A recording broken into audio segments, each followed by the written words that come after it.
দেখো, কাজ করতে গেলে যেমন ভুল হওয়াটা স্বাভাবিক, সেরকম রোজ দিনে সবজি বাজার বাড়িতে আসলে কিছু সবজি শুকনো হয়ে যাবে, এটাও স্বাভাবিক, তাই না?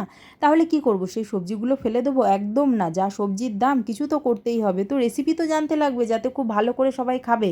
তো দেখো, প্রথমে আমি কিছুটা পটল আর ঝিঙে শুকনোগুলোকেই আমি ভালো করে কেটে নিয়েছিলাম, নিয়ে কিছুক্ষণ ভাপিয়ে জলটা ফেলে দিলাম। এবার দেখো, বেশ কিছুটা পরিমাণ রসুন আর কাঁচা লঙ্কা দিয়ে আমি ওই ভাপানো পটলগুলোকে, তার সঙ্গে কিছুটা ঝিঙেও ছিল, সবই ছিল শুকনো, তো যাই হোক ওইগুলোকে আমি ভালো করে মিক্সিতে পেস্ট করে নিলাম। এবার দেখো আমার পেস্টটা রেডি হয়ে গেল। বেশ, এখানে না একটু ঝালটা বেশি করে দিলে বেশি ভাল লাগে, যাই হোক মানে টেস্টটা বেশি হয়। এবার কড়াইয়ে কিছুটা সর্ষের তেল গরম করে তার মধ্যে কিছুটা কালো জিরে ফোড়ন দিয়ে এবার ওই পেস্টটা দিয়ে দিলাম, দিয়ে ভালো করে নাড়াচাড়া করলাম। এবার এখানে একটু তেলটাও বেশি দেবে, তাহলেও ভালো লাগে।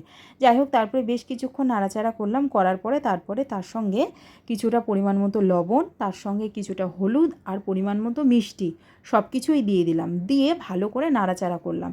নাড়াচাড়াটা তখনই করতে লাগবে যতক্ষণ বেশ তলায় লেগে লেগে আসবে আর জিনিসটা বেশ দলা পাকিয়ে যাবে, মানে খুন্তি দিয়ে যখন তুমি নাড়বে তখন খুন্তির সঙ্গে মনে হচ্ছে লেগে আসছে, এরকম হয়ে যাবে। তো দেখো আমি নাড়াচাড়া করছি, নাড়াচাড়া করতে করতে এইবার দেখো আমি যে এই দেখো খুন্তি দিয়ে নাড়ছি, বেশ খুন্তির সঙ্গে লেগে লেগে আসছে আর তলার লেগেও গেছে, মানে লাগা লাগা হয়ে আসবে। আর তারপরে দেখবে কালারটাও চেঞ্জ হয়ে যাবে, দেখলেই বোঝা যাবে হয়ে গেছে। তো যাই হোক, তারপরে আমি নামিয়ে নিলাম, নিয়ে তার উপরে একটা কাঁচা লঙ্কা আর কিছুটা সর্ষের তেল আমি ওপর দিয়ে ছড়িয়ে দিয়েছিলাম, এটা কিন্তু অবশ্যই দেবে। তো যাই হোক, তৈরি হয়ে গেল আমার পটল ভর্তা, আর শুকনো সবজিগুলোও আমার একটা গতি হয়ে গেল। তো কেমন লাগলো রেসিপিটা অবশ্যই জানিও। দেখা হচ্ছে পরের একটা ভিডিওতে। টাটা।